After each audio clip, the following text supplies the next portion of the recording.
Hello and welcome back to Crash Bandicoot 2 with me, Matthew Gaddis, aka Puggy.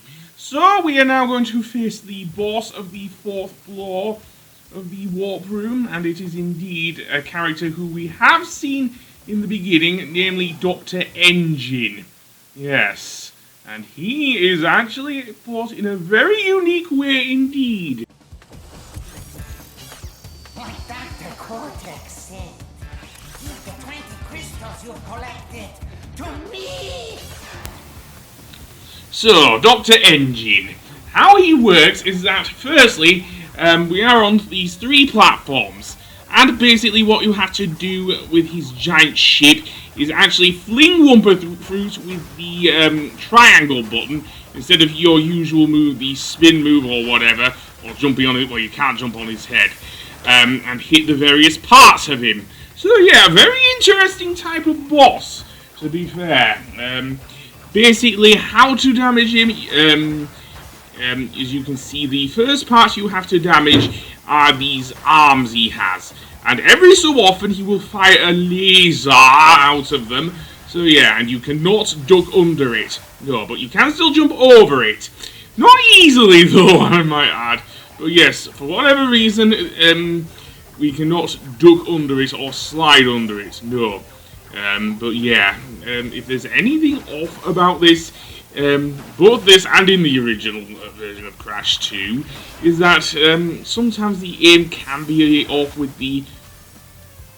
And that's another thing. He also, at the very end, if you're trying to jump over it at the end there, Engine can actually, dare I say, mess up. So yeah. Thankfully, one of the things I do like here is that at least with this version, it doesn't plonk you back in the warp room. Seriously, I am glad of that because that's what happened in the original. Yes, to have to go through the warp room, and you can skip the opening cutscene of Engine actually pretty much yelling at you to give him the crystals.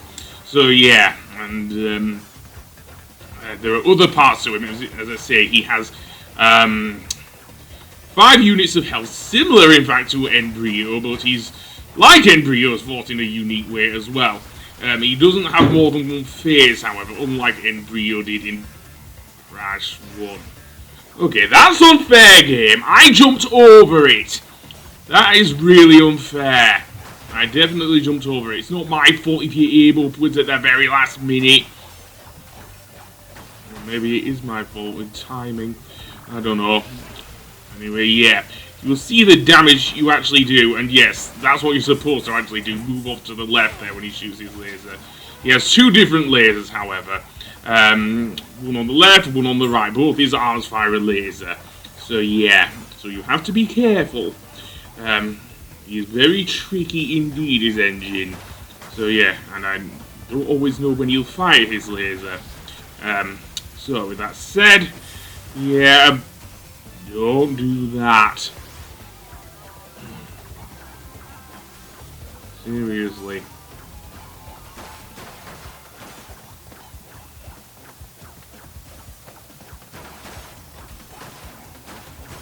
I cannot aim worth crap. And that's another thing, the aiming as well.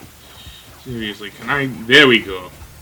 He does aim upwards at the very end. It's not just the thing, it's his attack pattern. Fair enough. The other thing to note of are those 2 things above his shoulders. Again, I'll get to that. But yeah, both of them come out of the thing. The hitbox in Insane Trilogy, like with many enemies, can be a bit iffy with Engine. I don't know why that is, but yeah. Sometimes when I think I can hit him, this was also the case originally, but yeah. Anyway, 2 of his 2 arms are off, so now what? Well, what will happen now is that it'll start firing missiles at you. And thankfully, there are target markers, so at least you can avoid them when both of the silos are open on his shoulders. So yeah, again, he moves even quicker when he's in his missile phase, so be careful. Again, you can still move around and hit him, although he doesn't always open them when he is doing so. Those engines, so yeah. So I had to take a pause break. That is the thing with Crash games, it seems. How annoying. How bloody well annoying. His attack pattern does change, however, after he, dare I say, he's done one of his, what should I say, one of his silos is destroyed, and yeah, not always easy to hit them though. Seriously, he does keep them open for longer when he's launching them, true, but oh boy, when we get to he just opens and closes them because he doesn't want them to hit. He doesn't want to them to break or anything, which makes sense. I've always found that I've been able to damage engines, missile defense systems a lot quicker when is done. Okay, so one of them's been destroyed. So now what will happen is the way he attacks will change completely. Basically, he'll launch a missile. However, it'll come from the side, so you have to jump over it rather than just move to one side when he's launching from both launchers. So yeah. So once both of his his missile launchers are destroyed, what happens then? He will launch a green laser from his center, and that will take out one of the platforms. So you have to avoid it as quickly as possible. So yeah, all the while he's charging it up, you can still hit it. And there we go. There goes Dr. Engine, and he flies off into space. Yes, no doubt I think Cortex will be pissed off, though. Let's see what the almost balding-looking Doctor says now that we have defeated his chief minion. That he replaced, dare I say, Embryo with, seemingly. Well then, let's go up here, and indeed over here we will meet up with Dr. Neo Cortex, and he will be really, really angry. What is your problem, Bandicoot? I will not ask you again to bring me the crystals. Obtain the remaining 5 crystals, Crash, and bring them to me. Oh, what's the matter, Cortex? Losing your temper because your plan's been found out?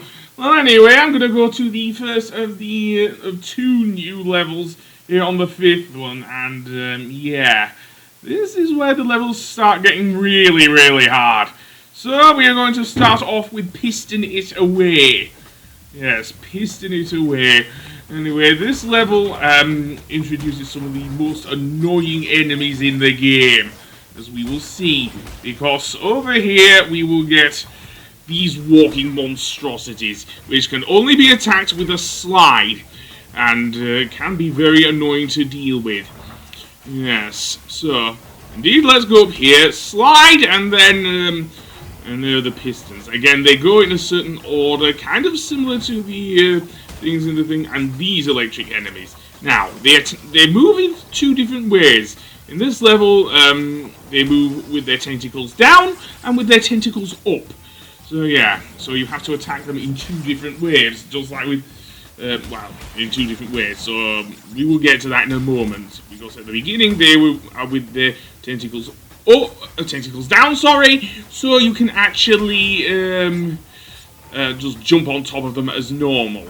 However, once we get a little further into this level, that will not be the case, as we will see, because these guys now have their tentacles up, which means we can't attack them from above, or Coco here will get electrocuted. So what we have to do is slide into them. Now here, what will happen with these tentacle monsters is that they will start moving left and right. However, they will raise their tentacles at certain intervals, meaning you have to slide into them. Sometimes it can be very hard to do so. As I say, if you have a couple of Aku masks, then you probably lose them to these guys. I know I have, most certainly. And over here we have some more Wumpa Fruit, of course. And slide into you. Very nice. And then we have more of these. Oh boy.